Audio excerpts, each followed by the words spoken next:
Existe um momento na vida em que tudo aquilo pelo qual esperamos finalmente se torna real. E existe outro momento em que aquilo que mais amamos é colocado à prova de maneiras inimagináveis. Hoje, você vai testemunhar ambos. Bem-vindo ao 11º episódio de Origens, onde exploramos as histórias mais profundas e transformadoras da humanidade. Prepare-se, porque o que você está prestes a descobrir vai mexer com algo muito profundo dentro de você. 25 anos. Esse foi o tempo que Abraão esperou. 25 longos anos desde que Deus lhe fez uma promessa impossível, que ele, um homem sem filhos, se tornaria pai de uma grande nação. 25 anos de dúvidas, de tentativas fracassadas, de risos descrentes. Sara, sua esposa, já havia passado da idade de ter filhos. Seu corpo era estéril, marcado pelo tempo. A lógica dizia que era impossível. A ciência confirmava. A sociedade zombava. Mas Deus havia prometido. E então, quando toda esperança parecia perdida, quando Abraão tinha 100 anos de idade e Sara 90, aconteceu. O impossível se tornou real. Sara concebeu. Seu ventre, que por décadas permanecerá vazio, agora carregava a vida. Imagine a emoção daquele momento. Imagine as lágrimas que devem ter rolado pelo rosto envelhecido de Abraão quando ele sentiu o movimento do bebê no ventre de sua esposa. Imagine Sara, olhando para seu próprio corpo em transformação, maravilhada com o milagre que estava acontecendo dentro dela. Quando o menino nasceu, eles o chamaram de Isaque, que significa riso. Porque Sara disse algo profundamente tocante: Deus me deu um motivo para rir, e todos que souberem disso rirão comigo. Mas não era o riso de zombaria que ela conhecera por tantos anos. Era o riso da alegria pura, da vitória impossível, da promessa finalmente cumprida. Quem poderia imaginar que Sara amamentaria um filho?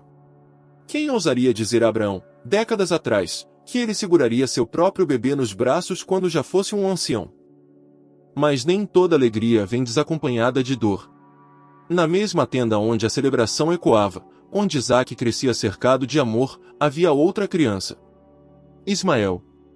O filho de Abraão com Agar, a serva egípcia. Ismael tinha agora cerca de 14 anos, um adolescente forte e cheio de vida. Ele havia sido, até aquele momento, o único filho de Abraão, o herdeiro aparente. Mas agora, com o nascimento de Isaque, tudo havia mudado. O dia em que Isaque foi desmamado tornou-se uma grande celebração. Abraão preparou um banquete magnífico, reunindo toda a família e os servos. Havia música, comida em abundância, alegria transbordante. Mas em meio à festividade, Sara viu algo que a perturbou profundamente. Ela viu Ismael zombando, ridicularizando o pequeno Isaque. Talvez fosse ciúme. Talvez fosse a dor de um adolescente que via sua posição sendo ameaçada. Talvez fosse simplesmente a crueldade natural de quem se sente deslocado. Sara não hesitou. Sua voz cortou o ar da celebração como uma lâmina: mande embora essa escrava e o filho dela. O filho dessa escrava jamais será herdeiro junto com meu filho Isaque. As palavras eram duras, frias, definitivas. E cortaram Abraão profundamente. Este era seu filho. Ismael era sua carne e sangue. O menino que ele vira crescer, que brincara em seus joelhos, que chamara de pai por 14 anos. Como poderia simplesmente mandá-lo embora? Como poderia arrancar uma parte de si mesmo e lançá-la ao deserto? Abraão passou aquela noite em agonia. O conflito dentro dele era insuportável. De um lado, sua esposa, mãe do filho da promessa. Do outro, seu primogênito, fruto de sua própria tentativa de apressar os planos de Deus. E você, o que faria em uma situação assim? Como escolheria entre dois filhos? Como poderia viver com essa decisão? Foi então que Deus falou.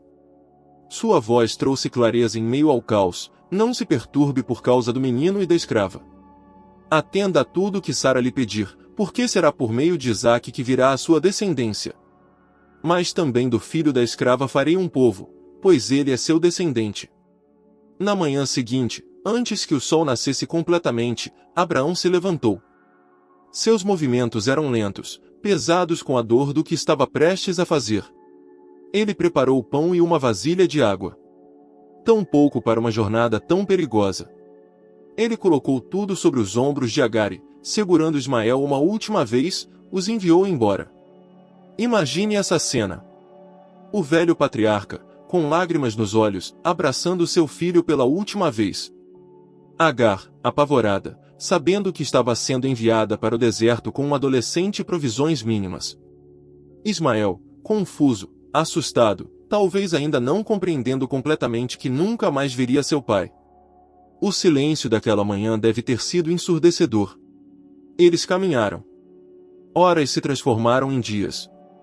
O deserto de Berseba era implacável, um vasto oceano de areia e calor sufocante. A água acabou rápido demais. O pão se foi. E então veio a desidratação, a fraqueza, o desespero. Ismael, o forte adolescente, começou a desfalecer. Seu corpo jovem não aguentava mais. Ele caiu. Agar olhou para seu filho morrendo e não suportou.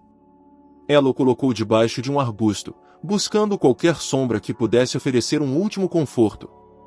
E então, ela se afastou, à distância de um tiro de flecha, porque não conseguia suportar ver seu próprio filho morrer. Ela se sentou e começou a chorar. Seu choro não era apenas de dor, era de desespero absoluto, de abandono total, do tipo de solidão que rasga a alma. E ali, naquele deserto, quando tudo parecia perdido, Deus ouviu. A Bíblia diz que Deus ouviu o choro do menino. Não importava que ele fosse filho da serva. Não importava que ele não fosse o filho da promessa. Ele era uma criança em agonia, e Deus ouviu. O anjo de Deus chamou Agar do céu. O que a aflige, Agar? Não tenha medo. Deus ouviu o choro do menino, lá onde ele está. Levante o menino e tome-o pela mão, porque dele farei um grande povo.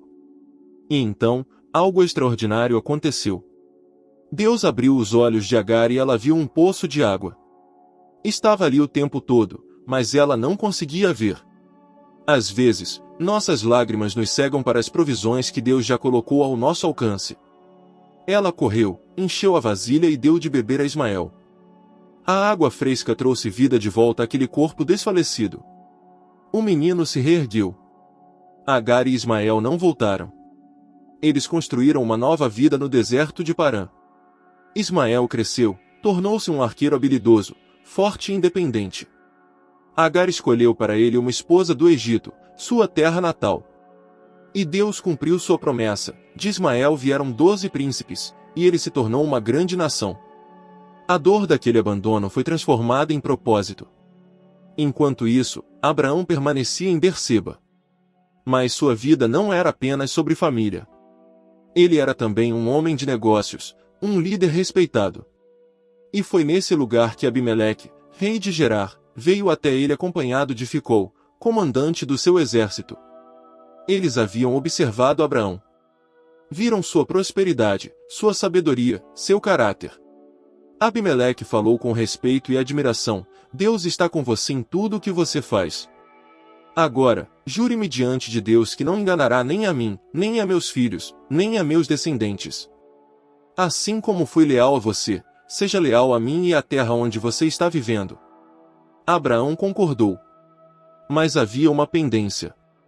Ele confrontou Abimeleque sobre um poço de água que os servos do rei haviam tomado à força. Água era a vida no deserto, e um poço era um bem precioso, disputado, essencial. Abimeleque negou saber do ocorrido, e ali mesmo resolveram a questão com justiça e honra. Para selar a aliança, Abraão deu a Abimeleque ovelhas e bois. Mas ele também separou 7 ovelhas do rebanho. Quando questionado sobre elas, Abraão explicou: aceite da minha mão estas 7 ovelhas como testemunho de que fui eu quem cavou este poço.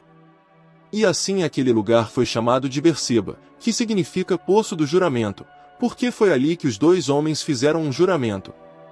Depois que Abimeleque e Ficol partiram, Abraão plantou uma tamargueira em Berseba. Uma árvore de raízes profundas, que poderia sobreviver no deserto, que daria sombra por gerações. E ali, à sombra daquela árvore, ele invocou o nome do Senhor, o Deus Eterno. Abraão permaneceu na terra dos filisteus por muito tempo, vivendo em paz, prosperando, vendo Isaque crescer. A vida estava boa. Finalmente, após décadas de provações, tudo parecia estar no lugar. O filho da promessa estava crescendo forte e saudável. As alianças estavam estabelecidas. A prosperidade era evidente.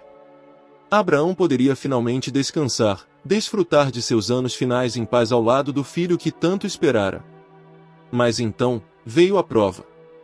Algum tempo depois, Deus pôs Abraão à prova. As palavras são simples, mas carregam um peso aterrorizante. Deus chamou Abraão. E ele respondeu como sempre respondia, pronto e disponível: eis-me aqui. O que Deus disse em seguida é algo que desafia toda a compreensão humana: tome seu filho, seu único filho, Isaque, a quem você ama, e vá para a região de Moriá. Sacrifique-o ali como holocausto num dos montes que lhe indicarei. Deixe isso penetrar em você por um momento. Deus estava pedindo a Abraão para matar seu próprio filho. Não qualquer filho. Isaque. O filho da promessa. O filho pelo qual ele esperara 25 anos. O filho através do qual todas as nações da terra seriam abençoadas. O filho que era o centro de todas as promessas divinas. Matá-lo não faria apenas Abraão perder seu filho amado, faria todas as promessas de Deus parecerem mentiras. Como isso poderia fazer sentido? Como um Deus de amor poderia pedir algo tão horrível? Como as promessas poderiam se cumprir se o portador das promessas fosse morto? Abraão tinha todas as razões para questionar, para duvidar, para recusar. Mas o texto não registra hesitação. Não registra argumentação. Não registra questionamento. Na manhã seguinte, Abraão se levantou cedo. Ele preparou seu jumento, cortou lenha para o holocausto e levou consigo 2 de seus servos e seu filho Isaque. 3 dias de jornada. 3 dias para pensar. 3 dias para reconsiderar. 3 dias em que cada passo o levava mais perto do impensável. 3 dias em que ele olhava para o rosto de seu filho e sabia o que estava prestes a fazer. Você consegue imaginar? 3 dias caminhando ao lado de Isaque, conversando com ele, vendo seu sorriso, ouvindo sua voz, sabendo que em breve aquela voz seria silenciada para sempre. 3 noites dormindo próximo a ele, protegendo-o do frio, talvez abraçando-o enquanto dormia, memorizando cada detalhe de seu rosto à luz das estrelas. No 3º dia, Abraão avistou o lugar à distância. Monte Moriá. O lugar do sacrifício. Sua voz deve ter tremido quando ele disse aos servos: fiquem aqui com o jumento enquanto eu e o rapaz vamos até lá. Depois de adorarmos, voltaremos. Depois de adorarmos, voltaremos. Ele disse: voltaremos. No plural. Mesmo sabendo o que ia fazer, mesmo indo para sacrificar seu filho, Abraão disse que ambos voltariam. Isso não era negação, era fé. Uma fé além da compreensão, uma fé que acreditava que Deus poderia ressuscitar os mortos se necessário, uma fé que confiava mesmo quando nada fazia sentido. Abraão colocou a lenha sobre os ombros de Isaque. Seu próprio filho carregando a madeira de seu sacrifício. Ele mesmo levava o fogo e o cutelo. E os 2 seguiram juntos, pai e filho, subindo a montanha em silêncio. Foi então que Isaque quebrou o silêncio.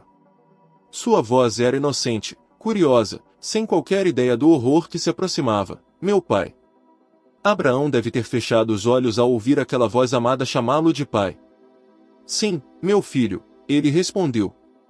A pergunta de Isaque era lógica, simples. O fogo e a lenha estão aqui, mas onde está o cordeiro para o holocausto? O coração de Abraão deve ter se despedaçado naquele momento. Como responder? Como dizer a verdade? Sua resposta foi profética, carregada de fé e dor. Deus mesmo há de prover o cordeiro para o holocausto, meu filho. E os 2 continuaram a caminhar juntos. Cada passo era uma agonia. Cada passo era um ato de obediência que custava tudo. Quando chegaram ao lugar que Deus lhe havia indicado, Abraão construiu um altar. Pedra sobre pedra, erguendo o lugar do sacrifício. Depois, arrumou a lenha sobre o altar. Tudo meticulosamente preparado. E então, veio o momento mais terrível de todos. Abraão amarrou seu filho Isaque e o colocou sobre o altar, em cima da lenha. Pense nisso. Abraão teve que amarrar seu próprio filho. Teve que olhar nos olhos de Isaque enquanto prendia suas mãos e seus pés. Isaque era jovem, forte o suficiente para resistir se quisesse. Mas ele não resistiu. Ele se entregou. Ele confiou em seu pai, mesmo não entendendo. A submissão de Isaque é tão impressionante quanto a obediência de Abraão. Abraão estendeu a mão e pegou o cutelo para sacrificar seu filho. A lâmina brilhava sob o sol. Seus dedos tremiam ao segurá-la. Ele levantou o braço. Lágrimas certamente escorriam por seu rosto. Ele olhou para Isaque uma última vez. E então, com o coração partido mas a fé intacta, ele começou a descer a lâmina. Abraão! Abraão! A voz do anjo do Senhor cortou o ar, vinda do céu. A lâmina parou. O braço congelou. Eis-me aqui, Abraão respondeu, sua voz quebrada. Não toque no rapaz. Não lhe faça nada. Agora sei que você teme a Deus, porque não me negou seu filho, o seu único filho. Abraão soltou o cutelo. Suas mãos tremiam. Ele desamarrou Isaque, puxou-o do altar e o abraçou com toda a força que restava em seu corpo velho. O menino estava vivo. Seu filho estava vivo. A prova havia terminado. E então, Abraão olhou ao redor e viu. Ali, preso pelos chifres num arbusto, estava um carneiro. Deus havia provido. Exatamente como ele disse a Isaque.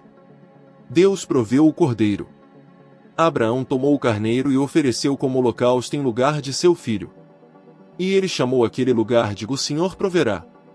E até hoje se diz, no monte do Senhor se proverá. O anjo do Senhor chamou Abraão uma segunda vez, agora não para interromper, mas para confirmar. Juro por mim mesmo, declara o Senhor, que por ter feito isso e não me negado seu filho, o seu único filho, esteja certo de que o abençoarei e farei seus descendentes tão numerosos como as estrelas do céu e como a areia das praias do mar. Sua descendência conquistará as cidades dos que lhe forem inimigos, e por meio dela, todos os povos da terra serão abençoados, porque você me obedeceu. Todas as promessas foram reafirmadas. Todas as bênçãos confirmadas. Mas agora, elas vinham acompanhadas de algo novo, a certeza absoluta, testada e provada, da fidelidade de Abraão. Ele não apenas acreditava em Deus, ele estava disposto a entregar tudo, até mesmo o impossível, até mesmo o inimaginável. Abraão voltou aos servos, e juntos retornaram para Berseba. Podemos apenas imaginar a conversa entre pai e filho naquela caminhada de volta. Podemos apenas imaginar como aquela experiência os transformou para sempre. Eles haviam estado no limiar da morte e voltaram. Haviam testemunhado a provisão de Deus no último segundo possível. Haviam aprendido que Deus prova, mas também provê. E ali estava a resposta para a pergunta que atormentara Abraão por 3 dias. Como Deus poderia pedir o sacrifício do filho da promessa? Por que Deus não estava apenas testando a obediência de Abraão? Ele estava revelando algo profundo sobre sua própria natureza, algo que só seria completamente compreendido milhares de anos depois, quando outro pai permitiria que outro filho subisse outro monte, carregando a madeira de seu próprio sacrifício. Mas naquela vez, não haveria um carneiro no arbusto. Naquela vez, o filho seria o cordeiro. No mesmo Monte Moriá, onde Abraão ergueu o cutelo, séculos depois Deus permitiria que seu próprio filho fosse sacrificado. E desta vez, a lâmina cairia. Monte Moriá. O lugar onde Deus proverá. O lugar onde a maior provisão de todas seria feita. O lugar onde o impossível se tornaria possível. O lugar onde o amor de um pai seria demonstrado não segurando a mão, mas permitindo que ela caísse. Abraão não poderia saber tudo isso naquele dia. Mas ele aprendeu algo essencial: Deus é digno de confiança absoluta, mesmo quando seus caminhos são incompreensíveis. Mesmo quando ele pede o impossível. Mesmo quando tudo parece perdido. No final, Deus provê. No monte do Senhor, sempre se proverá. E assim termina a história do nascimento de Isaque e do teste de Abraão. Uma história de promessas cumpridas e de fé testada até o limite absoluto. Uma história que nos lembra que a verdadeira fé não é ausência de dúvida, mas obediência mesmo na presença da dúvida. Uma história que nos mostra que Deus pode pedir tudo de nós, mas nunca sem propósito. Uma história que aponta para algo muito maior, muito mais profundo, muito mais precioso do que podemos imaginar. Você faria o mesmo? Se Deus pedisse a você o que é mais precioso, o que você mais ama, você entregaria?